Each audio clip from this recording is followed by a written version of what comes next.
तू अमर नहीं है, मरने वाले शरीर में ममता करके नाना प्रकार की भोग वांछाओं में अपने समय को नष्ट कर रहा है।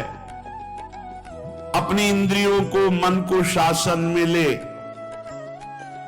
विकलम, ये इंद्रियां भोगों के लिए विकल कर देती हैं। ये प्रमथन स्वभाव वाली है, ये मन भी प्रमथन स्वभाव वाला है।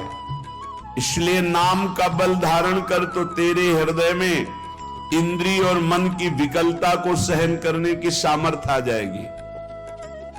पकड़ो, जो आप सहन नहीं कर पाते हैं नाना प्रकार की विकार वृत्तियों को, जानते हैं नहीं करना चाहिए फिर भी करते हैं। मन प्रमथन स्वभाव वाला, इंद्रिया प्रमथन स्वभाव वाली मथ कर आपको अपने अधीन कर लेती है। कब? जब नाम का स्मरण, नाम का रटन आप छोड़ देते हैं तब। नहीं तो युद्ध चलता है, परास्त नहीं कर सकती। नाम चल रहा है, वो प्रमथन स्वभाव वाली इंद्रिया और मन आपको घसीटेंगे, पर वो घसीट नहीं पाएंगे, क्योंकि महाबलशाली नाम। श्री हरिवंश नाम बल लहो, अपने मन भाई सब कहो, रहो शरण हरिवंश की। हरिवंश भरोसे भय निडर नित गर्जत हरिवंश बल। जब नाम और आचार्य गुरु चरणों का बल, तो ये प्रमथन स्वभाव वाली इंद्रियां विकल नहीं कर पाती। और जब नाम का बल छूटता है, अहम जागृत होता है, तो इतनी विकलता होती है कि साधक परमार्थ से भ्रष्ट हो जाता है। इसीलिए कारे मूढ़ा, क्यों मूढ़ता धारण कर रहे हो? इस दिव्य मानव जीवन को अपवित्र कर रहे हो, पापाचरण एकत्रित कर रहे हो। तुम्हारी दुर्गति का कारण तुम्हारा मन और तुम्हारी इंद्रियां है, और यही तुम्हारी सदगति का कारण है। यदि इनको रोक पाए, इनकी विकलता को सह पाए, तो तुम महान हो जाओगे। तुम्हारे अंदर दिव्य शक्तियां जागृत हो जाएंगी। लोग बाहरी शक्तियों का परीक्षण करने की बात संतों से कहते हैं। आप ऐसा करके दिखाओ भला। संतों की साधना आंतरिक वृत्तियों का मर्दन करने के लिए होती है, बाहरी जादूगरी दिखाने के लिए नहीं होती। वो शांत, गंभीर, उदासीन, इन शब्दों का परिचय ही नहीं हो तो कैसे जानोगे? शांत हर द्वंद्वों से, गंभीर इतने गुण के कि जैसे समुद्र में तुम था नहीं ले सकते, ऐसे संत की तुम था नहीं पा सकते, भगवत मार्ग पथिक की। उदासीन, किसी से कोई शत्रुता मित्रता का भाव नहीं। तब वो अपनी इन विकलताओं को सहकर विकारों पर विजय प्राप्त करते हैं। इसलिए मूढ़ता का त्याग करो। मूढ़ता अहंकार है। अहंकार भी मूढ़ात्मा करता हमिति मन्यते, मैं करूंगा, मैंने किया, मैं ऐसा कर सकता हूं। इस अहंकार को छोड़ो, प्रियालाल की शरण में हो, खूब नाम जप करो। नाम जप के प्रभाव का ऐसा महामहिम प्रताप है कि ये विकार अंदर प्रवेश ही नहीं करते। जिसकी जिह्वा में रात दिन नाम चलता है, विकारों की गुंजाइश नहीं रहती। नाम पाहरू दिवस निश ध्यान तुम्हार कपाट, रात दिन नाम का पहरा है। भगवत ध्यान के द्वारा वो अपने 7 दरवाजों को बंद किए हुए। किसी भी दरवाजे से किसी भी विषय का प्रवेश की गुंजाइश नहीं। पहले तो पहरेदार बहुत जोर का है, रात दिन नाम जप।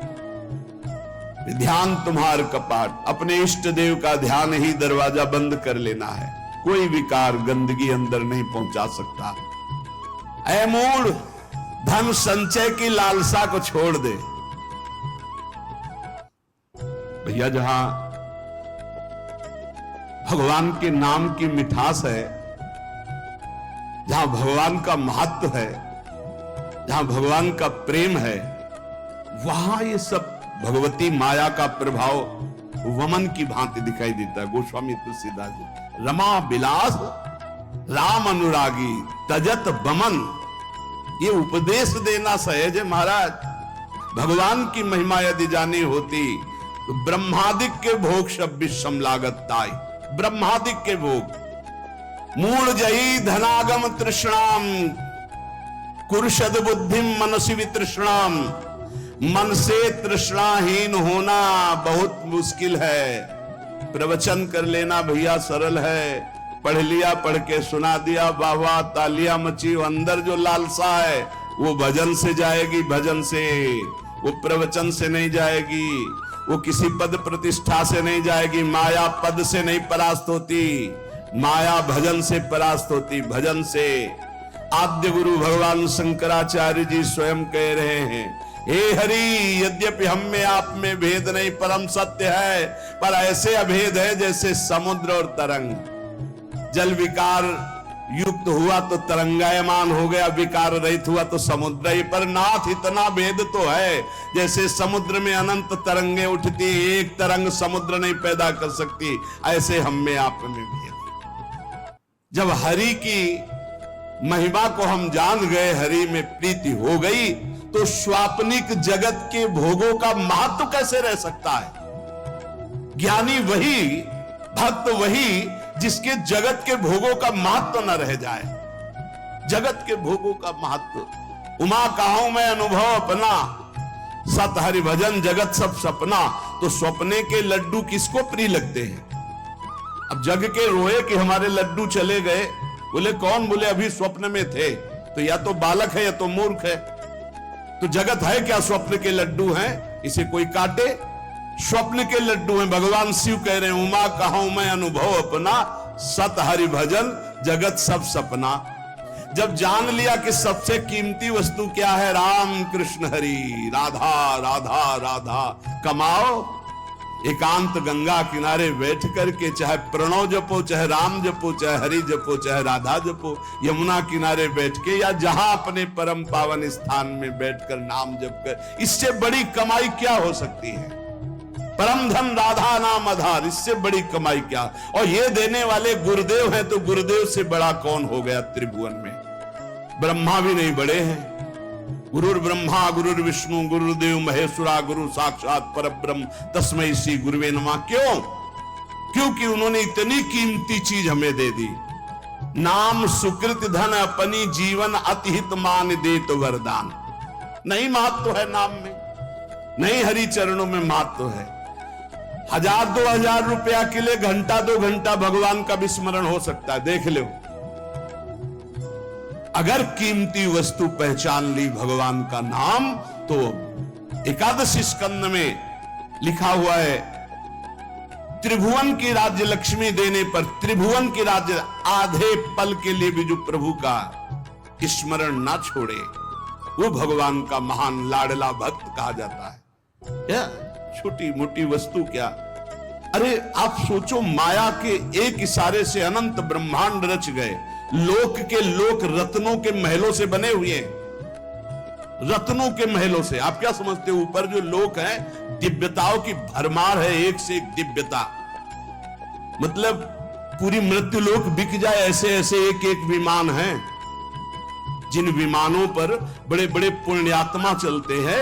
ऐसे लोक के लोक बिक जाएं, ऐसे विमान है। वहां के रत्न, ऐसे रत्नों से ऐसे श्रृंगारित विमान, ऐसी सुंदरियां, और वो भी एक स्वप्न है, मरने के बाद फिर वही।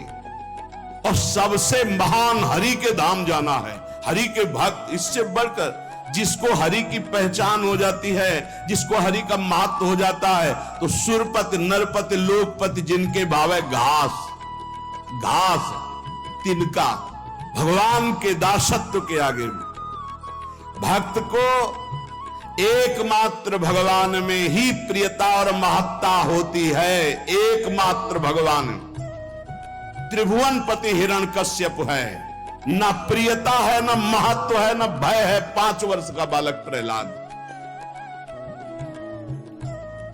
धन संचय की लालसा छोड़ दो, सद्बुद्धि को धारण करो, मन से तृष्णाहीन हो जाओ। प्रारब्धानुसार जो कुछ तुम्हें वित्त मिले उसी से संतोष करो। प्रारब्धानुसार भगवान जो तुम्हें दे आकाश वृत्ति से, या गृहस्थ में हो तो धर्म से कर्तव्य परायण हो करके चित्त को प्रसन्न रखो और सदैव आनंद में भगवान के भजन में डूबे रहो।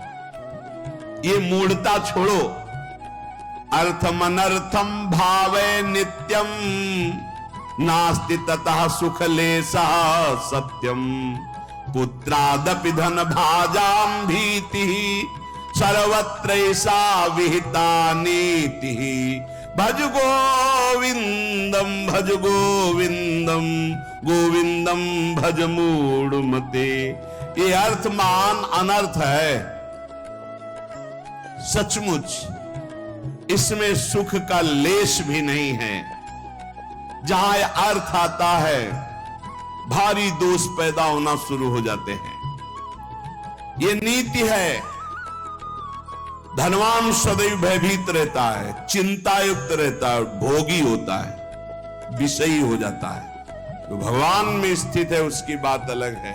कोई बिरला, हजारों में कोई सत्य मार्ग पर बिरला जो पर्दे के सामने कुछ और पर्दे के पीछे कुछ और, उसे सत्य मार्ग का पथिक नहीं कहते, व्यापारी कहते हैं। और जो एक रस रहता है, मन एक, वचन एक, कर्म एक, समाज एक, एकांत एक, वही महात्मा कहा जाता है। और ऐसे महात्मा भगवान की कृपा से मिलते, अपने पुण्य प्रताप से नहीं मिलते, भगवान की कृपा से मिलते। जो भगवत प्रेमी महात्मा है, अब मोहि भाव भरोस हनुमंता, बिनु हरि कृपा मिले नहीं संता।